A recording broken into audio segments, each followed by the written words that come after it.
the warmest week of all of 2024 so far, with high temperatures pushing 90 degrees. More clouds than sunshine, but we're keeping things dry until the weekend, and then we'll introduce some rain chances into the forecast. All the details on that coming up. Right now on News Channel 6 at 7, the Augusta Library reopens after some issues with flooding. We'll hear more about the damage. Also ahead, a vote is expected tonight on the plans for Riverside Village in North Augusta. We're breaking down what they are and how you can find out more.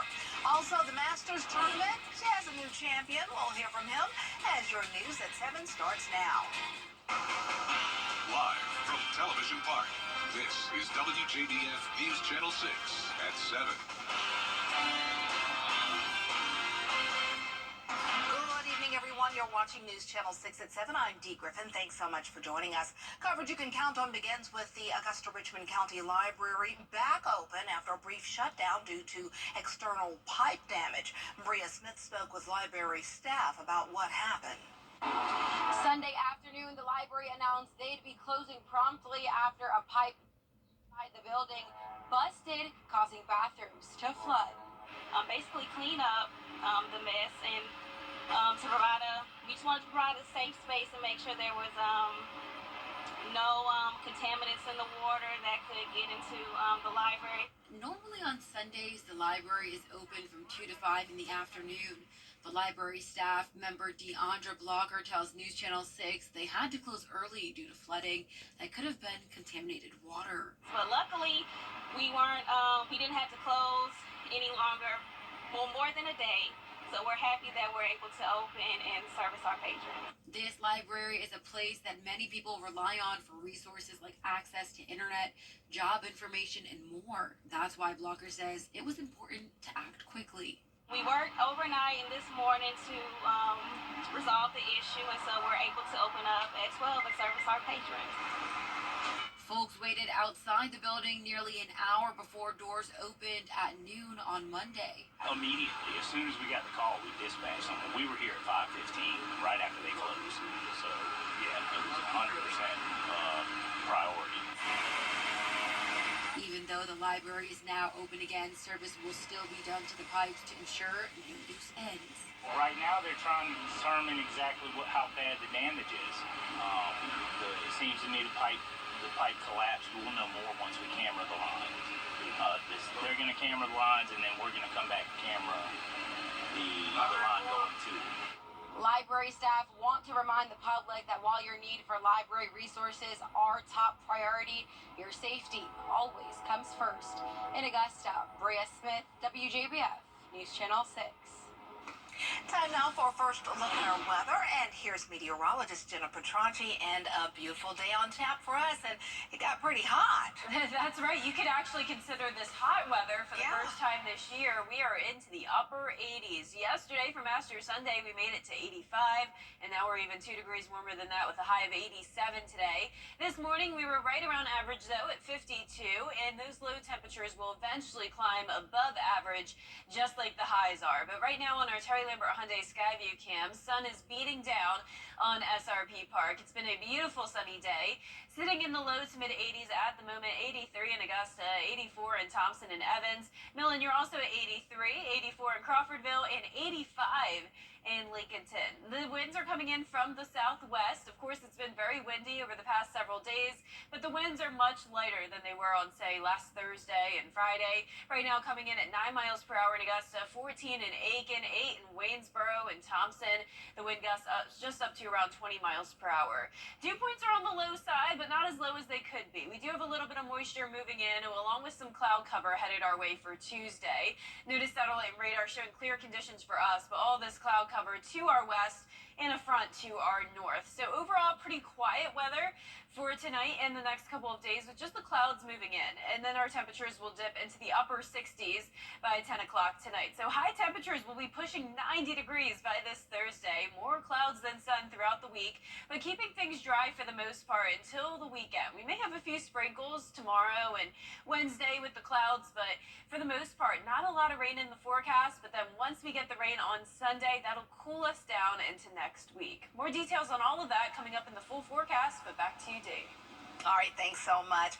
A champion has been crowned at the 88th Masters Tournament. Scotty Scheffler shot 11 under par, receiving his second green jacket. He won his first green jacket in 2022. He's now the third youngest two-time winner of the Masters. Scheffler was here this week without his wife as they are expecting their first child any day now. I will go home, soak in this victory tonight. We'll definitely enjoy the birth of my first child, but with that being said, I still love competing. My priorities will change here very soon. You know, my either son or daughter will now be the main priority along with my wife. So golf will now be, probably fourth in line. But I still love competing. I don't plan on taking my eye off the ball anytime soon, that's for sure. And congratulations on the big win and the soon-to-be-born baby. Well, this year is the 75th anniversary of the Green Jacket going to a Masters winner. With Masters Week coming to a close, patrons from across the country will be leaving Augusta and heading home. Many of them are already gone. Each year, people from around the area gather outside Daniel Village to watch the planes leave Daniel Field. That was a childhood memory for me. That was our tradition. With over 300 planes parked at the airport for this Masters tournament, there are plenty of planes for people to sit and watch take off. Those who we spoke with say it's a great event to end Masters Week. The weather's beautiful. It's a perfect time to sit out here and enjoy the planes come in. The Masters traffic was pretty bad up that way, but just one of the joys of it. Just one of the joys of it. This is a tradition many do each year to close off the busy week. We did it as I was growing up. My mother and grandmother, my sister, my dad, me, cousins, aunts, we always went out to watch the planes take off. Well, 1 week from today marks 9 years since 5 Georgia Southern nursing students were killed by a driver who was texting while behind the wheel of a truck on I-16 in Savannah. The Deloach Foundation has been providing scholarships and advocating for Georgia nursing students ever since. Aiden Hodges reports. Jimmy Deloach Jr. tells me that the parents relive what happened 9 years ago every single day. He wants people to remember that looking down at your phone for even just 1 second can cause a lifetime of pain for others. Almost 9 years ago, 5 nursing students were killed in a crash on I-16. I didn't want Abby to be the front page news for about a week and then all of a sudden fall into the background as an obituary. That's why Abby Deloach's father, Jimmy, started the Abby Deloach Foundation. This April, they're launching a campaign to curb distracted driving, what led to the 7-vehicle accident in 2015. I hope that people will take Hands-Free for Abby and know what it is like to lose something that is so valuable. The Hands-Free for Abby campaign works with schools and other organizations in the area. They want people to take a pledge, not to use their phone or do anything else that could take their attention off of the road. It's very hard, and it's not easy, so it's so convenient, but you have to discipline yourself. The families of the nursing students were actually there when Georgia signed its hands-free law in 2018. This month, they're hoping to remind people that it's not safe for anyone to drive distracted. Deloach tells me they're working with schools since most car accident deaths occur in a younger age group. In South Carolina, a school bus has crashed into a mobile home in Travelers Rest, destroying it. No one was inside the trailer during the accident. South Carolina Highway Patrol says the bus traveled off the right side of the road, overcorrected, then crossed over both lanes of traffic, ultimately hitting the trailer. And there were 2 students on board and no injuries have been reported. Neighbors say they were shocked when they saw what happened. Laying in bed, and I heard a noise. I thought it was a plane falling from the sky. And I jumped up out the bed and, my God, what did I see? A bus ran into the trailer. South Carolina Highway Patrol says the bus driver was cited with driving too fast for conditions. North Augusta leaders are looking at plans to expand the Riverside Village development. Now, we told you about this morning and have since learned that a parking deck is not part of those plans. Tonight, North Augusta City Council will vote on a new development in Riverside Village that includes plans for an ADA-compliant apartment building and retail space. City leaders say this could bring concerns to residents who live near Hammond's Ferry, but that it's not your usual development. And they say the apartments will be mostly aimed at attracting young professionals. City Council is also expected to consider other construction projects near Hammond's Ferry. Well, up next, Iran has launched more than 100 missiles and swarm. 80s here in the CSRA and 80s as far north as Iowa. Most of the country very, very warm this week. I'll have more details on that right after the break. Now, your most accurate forecast with WJBF Live 5/6. Happy Monday. It's been a beautiful, warm day. Lots of sunshine on our Terry Lambert Hyundai Skyview cam into Emmanuel County, sitting at 83 degrees here in town. Southwest wind coming in at 9 miles per hour. Dew points are in the mid-40s, so no rain nearby at this time, just some clouds knocking on our door. But in the meantime, enjoy the sunshine. Temperatures are pretty consistent, down to 82 in Crawfordville and Washington, and up to 82 in Barnwell and Allendale as well. Bamberg a bit warmer, 84, and our warmest spot is Louisville, clocking in at 85 degrees. As I mentioned, some clouds just to the west of us, showers around Oklahoma and Texas below this warm front. Now for us, we really won't have any impacts over the next couple of days. High pressure is still in control for tomorrow, and temperatures will be in the upper 80s. Tomorrow, another warm one, starting out cool though in the upper 50s, partly cloudy and then becoming mostly cloudy by the 4 o'clock hour as we reach 86 degrees. Going down to 84 for Wednesday just because it will be pretty cloudy. Then going up to 90 on Thursday. Expected to be our first 90-degree day of 2024. Near 90 degrees on Friday and Saturday as well, but then we will cool down into the mid-70s on Sunday and then upper 60s next Monday. So just because we're getting to 90 this week doesn't mean it will last for very long. And unfortunately, with the warm temperatures, pollen levels are very high this week. I don't know about you, but I am definitely feeling it. Unfortunately, we won't have a lot of rain to wash away that pollen over the next couple of days.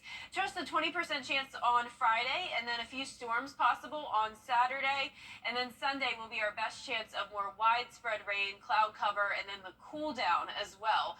So still going with 88 on Saturday, lows in the low 60s, just a few storms around. Then on Sunday, it does look like it could potentially be a bit of a washout. Of course, still early to tell, too early to tell for sure, but here it is on Futurecast for now. At 6 a.m. on Friday, notice some isolated showers around the area. This is all due to a cold front approaching us, which will kind of just stall out in the area into the weekend. There's Friday night, and then as we go into Saturday, notice for the most part dry, but we definitely could see a few storms pop up. And then on Sunday, starting out dry, and then by the afternoon and evening, all that rain pushes into the area. As of now, I'm just thinking some light showers, not expecting many storms with that, but of course we'll keep you updated as we get closer to the date. Lows tonight in the mid to upper 50s. Highs tomorrow will be in the mid to upper 80s. And here's that 10-day forecast. Very warm week ahead. You can even call it hot, going up to 90 on Thursday. Mostly cloudy Tuesday night into Wednesday, but then back to sunshine Thursday. There's showers in the forecast Friday through next Monday on Earth Day, and then all of next week we'll be back down into the 70s, even upper 60s on Monday. Back to you, Dee. All right, thanks so much. The Columbia County Spring Fair kicks off this weekend. Each year, the Merchants Association chooses a nonprofit to receive a donation from their proceeds. This year, it will go to the Children's Hospital of Georgia, which is a pediatric and neonatal intensive care facility. This is the fourth fair of the Spring Fair. And the rides, the food, we have all kinds of entertainment. Lady Houdini, the dog show, and the magician. So it's a great time to come out, like you said, enjoy the weather, bring the family, and eat the food. Yes. Yes, the food is delicious. The Spring Fair starts Friday at 5 p.m. with the Demolition Derby and runs through Sunday, April 28th at the Columbia County Fairgrounds. Advanced tickets are on sale now at columbiacountyfair.net. Up next, one of the most anticipated nights in women's sports. We'll have a preview of the star-studded WNBA draft after the break.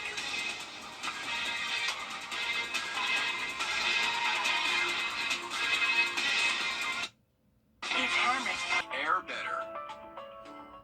Over the years, thousands of people will have gotten their hands on one. And who knows, you could be next. Win your very own Good Morning Augusta coffee mug at WJBF.com/coffee club. Sponsored by Honda Cars of Aiken. The Live 5 for 6 mobile app. Download it today. The WJBF Live 5 for 6 Skyview Network is sponsored by Terry Lambert Hyundai. Low prices, big selection, and committed to quality customer service. This is it for 3 dozen pro basketball hopefuls in tonight's WNBA draft. And barely a week after they faced off in the national championship, Iowa's Caitlin Clark and South Carolina's Camila Cardoza are already set to be big winners. Here's Andrew Denberg with a preview of tonight's draft. We're just hours away from one of the most anticipated drafts in sports history. Caitlin Clark, all but certain to be the #1 overall pick. You make a lot of jokes about women's sports, don't you, Michael? On Saturday Night Live, she scolded Weekend Update host Michael Che for roasting the WNBA's popularity and forced him to read jokes she had written. The Indiana Fever have the first pick in this Monday's draft. A reminder that Indiana Fever is a WNBA team and not what Michael Che gave to dozens of women at Purdue University. Back in December, the Fever won the lottery to choose first and hit the jackpot. Clark's expected arrival sent ticket prices through the roof, more than doubling. And now most of their games will be on national TV. In terms of attention, we've never, ever seen anything like this. Clark, along with South Carolina center Camila Cardozo and UCLA guard Kiki Rice, are profiled in an upcoming ESPN docuseries. This moment showing Clark's competitive spirit when she was a girl, learning to ride a bike. So I got out my pink bike and I'm like, Mom, take my training wheels off, let's go. You know, Blake's learned to ride. Katie's given it a shot, and she's doing quite well. Another top contender in tonight's draft, Angel Reese. Despite the LSU forward stardom, analysts do not expect her to be chosen in the top 5 due to worries about whether she can be effective in the pros. What is for certain, these players are driving historic interest in women's hoops. The national title game scored bigger TV ratings than the men's. Clark! And tonight's draft will be the first in nearly a decade with a live audience. Even SNL's Michael Che will acknowledge it's a slam dunk for the sport. Thank you. I can't wait to give this to my girlfriend. You don't have a girlfriend, Michael. Andrew Dimberg, ABC News, New York. Oh, she was good. She was quick with it. Love it. Well, still ahead, a thick cat is undergoing a different treatment to lose weight. Poor kitty. We'll tell you how they're doing it. The details when we return. Come on. Williams, call to schedule your appointment today.